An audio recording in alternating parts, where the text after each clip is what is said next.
Hello friends, কেমন আছো সবাই? আশা করি সকলেই ভালো আছো। তো চলে আসলাম আরেকটি নতুন ভিডিও নিয়ে। এই ভিডিওটি কি নিয়ে তোমরা অবশ্যই থাম্বনেল দেখে বুঝতেই পেরেছো। আমি এলএমসি ক্যামেরার বাপ বলেছি এই ক্যামেরাটিকে, কারণ এই ক্যামেরাটি এমন একটি অসাধারণ ক্যামেরা যা তোমরা ক্যামেরাটি ওপেন করলে তোমরা সম্পূর্ণ ফ্রিতে অনেকগুলো ফাইল পেয়ে যাবে। তো সর্বপ্রথম আমরা ক্যামেরাটি ডাউনলোড করে নিব এবং ক্যামেরাটির সেটিং সেকশনে গিয়ে আমরা ক্যামেরাটির ওয়াটারমার্ক রিমুভ করার জন্য একটি অ্যাড দেখে নিব, যা আমি ভিডিওটি দেখিয়ে দিয়েছি। তোমরা করে নিবে, সম্পূর্ণ ভালোভাবে ভিডিওটি দেখে করে নিবে।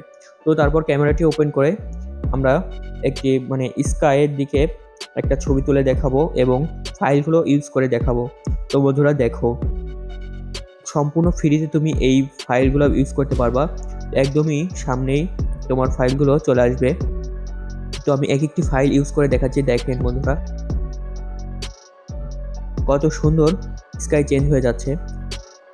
একদমই সিনেম্যাটিকভাবে স্কাই এবং কালার গ্রেডিং হয়ে যাচ্ছে।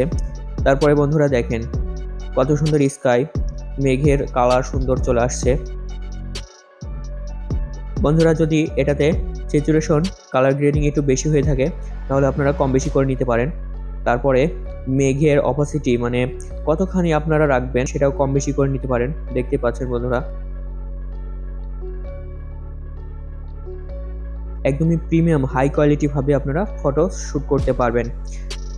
আমি এলএমসি ক্যামেরার বাপ বলেছি কারণ এটা দিয়ে খুব সহজেই সবার ফোনেই আপনি এই ক্যামেরাটি ইউজ করতে পারবেন আর কোনো রকম ঝামেলা ছাড়াই ক্যামেরাটি ইউজ করতে পারবেন। তো বন্ধুরা একইভাবে একটি ফটো সিলেক্ট করে নিয়ে তোমার গ্যালারিতে থাকা একটি স্কাইওয়ালা একটি ফটো সিলেক্ট করে নিয়ে তোমরা এডিটিং করতে পারো, কারণ এটা দিয়ে তোমার পিছের ব্যাকগ্রাউন্ডের স্কাইও তোমরা সেট করতে পারবে। তারপরে ফটোতে যদি একটু স্যাচুরেশন বেশি হয়ে যায় তোমরা কম বেশি করে নিতে পারো, তোমরা ঠিকঠাক মতো অ্যাডজাস্ট করে নিতে পারবে। তো বন্ধুরা ভিডিওটি এই পর্যন্তই ছিল। ভিডিওটি ভালো লাগলে অবশ্যই একটি লাইক এবং সাবস্ক্রাইব করতে ভুলবেন না। আর যদি ভিডিওটি বুঝতে না পারেন তাহলে অবশ্যই আবার প্রথম থেকে দেখুন।